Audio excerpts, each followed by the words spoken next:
कनक one में हाथियों का एक झुंड रहता था। सभी साथी मिलजुल कर काम करते थे और बड़े प्रेम से साथ साथ रहते।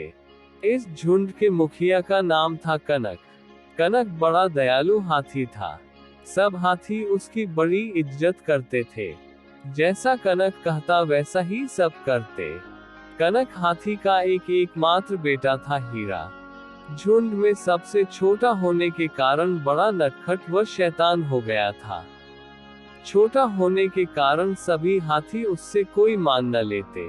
अब हीरा को भी मजे उड़ाने की आदत पड़ती जा रही थी। हीरा दिन भर इधर उधर घूमता था। एक दिन जंगल में वह काफी दूर निकल गया। उसे आगे जाते बहुत अच्छी महक आ रही थी। हीरा को कुछ दूर गन्ने के खेत दिखाई दिए। हीरा का मन तो पहले ही उसकी महक से आकर्षित हो चुका था।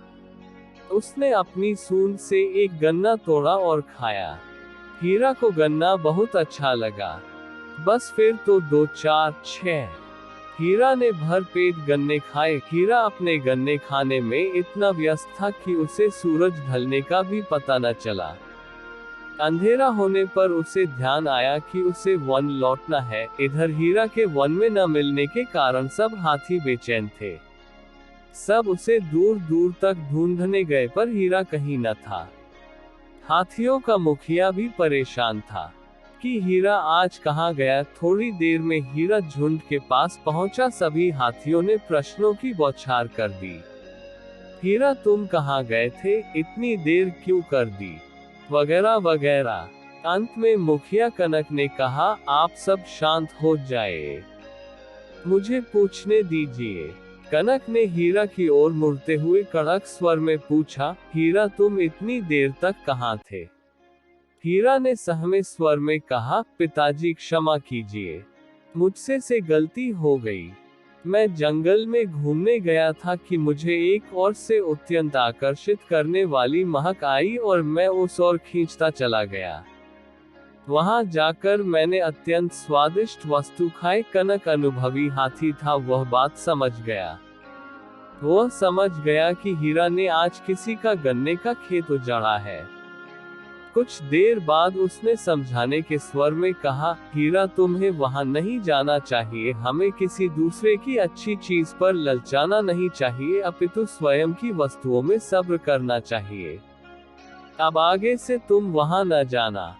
हीरा ने हामी भरी। हीरा गन्ने के स्वाद को भूल न पाया। वह सब हाथियों से चोरी छिपे खेत पर गन्ने खाने जाने लगा।